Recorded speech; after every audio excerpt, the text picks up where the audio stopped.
Hello everybody, Tyrone the God 3 here. Welcome back to Dragon Ball Super Reviews. Today we'll be doing the review of episode 37. Don't forget your Saiyan pride. Vegeta versus Saiyan of Universe 6.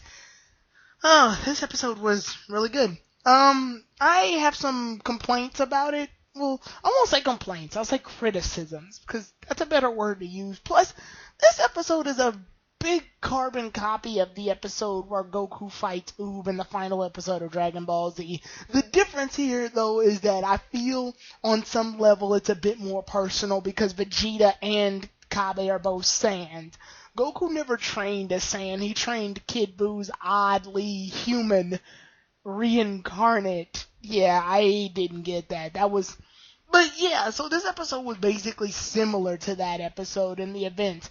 The tournament's about to start, and the next fight is about to start in the tournament. And Beerus and Champa, they get into a fight, but they get into a fight over something that's really ridiculous. I can't even really recall to you all what the fight was about. I just know that they were fighting. And the ending result of their fight, they both end up bumping their heads on the ceiling and breaking the barrier wall. So that was pretty cool. So then, after all of that ends up happening, the next fight basically begins, and Cabbage basically bows to Vegeta and wishes him for a good fight and everything, and Cabbage also has the exact same Saiyan fighting style as Vegeta originated with in the series, because he does the exact same fighting stance that Vegeta used when he fought against Goku. Really nice callback. He even knows the Gallic Gun, so that kind of confirms that the Gallic Gun is a move that most of the Saiyans have to, learn or know. And then they put variations on it, and Vegeta's the only one who uses the original Gallic Gun move, or Gallic Ho, as the Japanese call it. So, when they end up happening, now this is the part of the fight that kind of gives me, I was a bit cringy on this. Cabba and Vegeta fight on normal state for a little bit, and they're about even. Now, Vegeta even states on normal form we're about the same. My problem with this is, okay, that's good. That means Cabba's base form is really strong. So that means him turning Super Saiyan is justifiable to be a considerably powerful opponent. My problem is Vegeta and Goku both have access to God Ki on their normal forms when they prove to end up fighting off against Whis. So does that mean that Cabba is as strong as God form, normal state, Goku and Vegeta? And then the Super Saiyan, I guess there's just no real way to range Cabba's power. Either that, or the Saiyans in Universe 6 are just really strong to the level where, at normal state, they're about the same strength as about, say, Majin Buu. But for some reason, they just haven't been able to master that Super Saiyan transformation yet or something. I don't know. And you would think with the Universe 6 characters being a lot more nicer, they would have had access to Super Saiyan a lot sooner, because the Super Saiyan transformation is for those who basically have, sympathy and empathy towards attachments, like Goku's attachment to Krillin, which is only gained through him being raised as an Earthling, even though he's a Saiyan. And the reason I say that is because Trunks went through a similar experience with Gohan in his timeline. So the thing about that is, the reason that Super Saiyans in our universe can't transform Super Saiyan, obviously, except for the ones that were able to unlock the transformation, is because they didn't have attachments like that, because Saiyans were like Spartans. They were fighters. They didn't have any quarrels with fighting at all, and they didn't have any quarrels with, one Spartan didn't have a problem with killing his brother, and Saiyans don't have a problem with killing their brothers, as Raditz said. I have no problem with killing my brother. We Saiyans were trained to not be like that. So the fact that Tarble isn't even able to access Super Saiyan is kind of confusing to me, and the fact that his base form is as strong as Vegeta's, even though Vegeta's base form, he trained under Whis. So does that mean that the Saiyans in Universe 6 are just really strong without the ability to turn Super Saiyan? It's just a lot of questions, and I know it's probably just inconsistencies in Akira Toriyama just forgetting, but you gotta take into account base form and how strong characters were and a lot of things when you put this into account.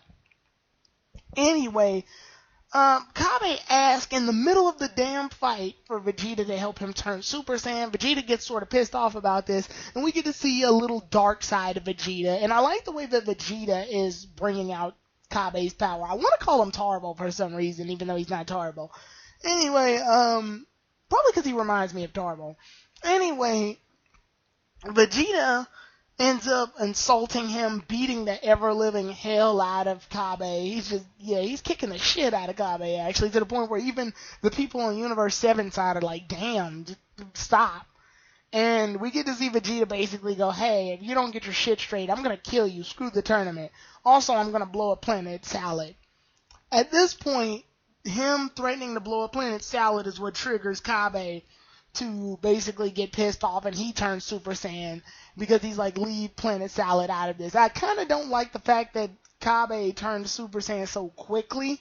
Like, I wish this was something that they expanded on a long amount of time, but I guess they wanted to go ahead and have him do this now, so, it's for later. Because a lot of this, like I said, is a lot like the Oob fight against Goku. The reason I like this a little bit more, though, like I said, is because they're both Saiyan, so it's personal. And Vegeta was more in his character when he did this, rather than out of his character. Yeah, it's still kind of odd that Vegeta would go out of his way to help anybody. And it feels to me like Vegeta did a lot more work training Cabba than he did with his own damn son, Trunks. And I'm not talking about future Trunks. I'm talking about kid Trunks. It feels to me like the training with him is a lot more personal in this fight than anything that Trunks has been through.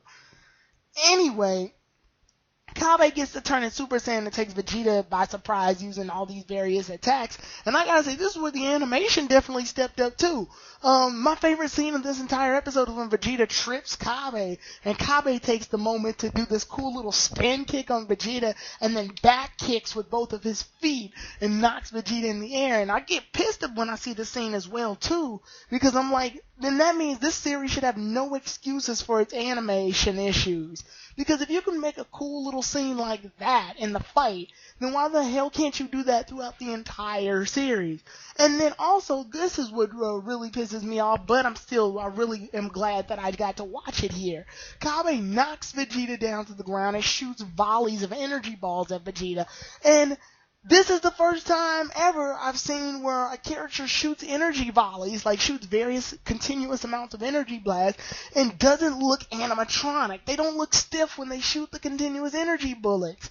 So how come every character can't do that? Cabba legitimately looked like he was shooting a flurry of energy at Vegeta. His arms were moving in a very fluid motion. This is how you do it. Like, this is similar to what I see in Dragon Ball Z. This is the type of fighting that I want to see in Dragon Ball Z. But, regardless, that looked cool and everything. And I liked when Cabba charged at Vegeta, too, when he first turned Super Saiyan. He was ready to go because the aura was shooting in the exact direction where he was about to charge. So that looked really cool. But, yeah. Overall, after that, Vegeta just sort of accepts everything that's gone down, and it's clear at this point Vegeta's still stronger than Cabba. Vegeta takes the punch, and then Vegeta winds up turning Super Saiyan Blue, and then Vegeta tells Cabba that once he has trained hard enough and reached his potentials, he'll be able to exceed those potentials and transform into Super Saiyan Blue as well. And this is where the episode where we finally get confirmation that it's called Super Saiyan Blue. So, that is what it's called, Super Saiyan Blue. But then, yeah, and Vegeta knocks Cabba out with one punch with that. And it's funny, I like this part of the episode as well. Whis basically says, in this fight, Vegeta was basically training Cabba during the fight, and Whis is like, that's so stupid. And he's saying that because we're in the middle of a tournament. There's no time to really be doing all of that. And even Champa agrees, yeah, that is stupid. But then they both realize that they both just agreed with each other, and they're kind of pissed off about the fact that they just agreed with each other. So that was kind of cool. And I like that in this episode, Goku's entire focus was on Hit. Even when Vegeta transformed Super Saiyan Blue, it caught Hit's attention.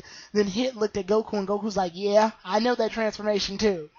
So, yeah, that was a really cool moment in the episode. Overall, at that point, Cabba loses. He's knocked out. And Vegeta basically says, hey, get your shit together. And Cabba's like, our king is very tough, like you. And he's like, I want to meet him one day. So, yeah, it's kind of cool that the king, the Saiyan king of Planet Salad still is alive and kicking. So that's cool. And then after that, basically the episode ends with Vegeta about to fight Hit, because Hit is the final fight, obviously.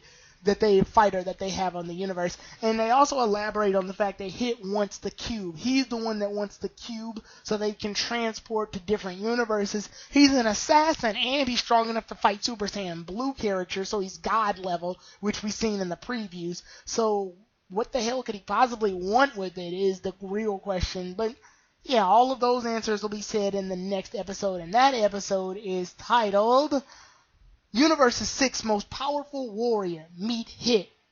Man, Hit. What a weird title. Anyway, also they changed the ending theme, so we got a new ending theme, and it's taken me a while to get used to it. I still love Light Pink. Light Pink is probably my favorite out of all the Dragon Ball Super endings. But with that said, I'll see you all then, everybody. Like I said, this episode was really good. My only critique, it was a little too similar to the episode with Ooh, but other than that, really good episode. I'll see you all then, everybody. Tyrone the God 3 out.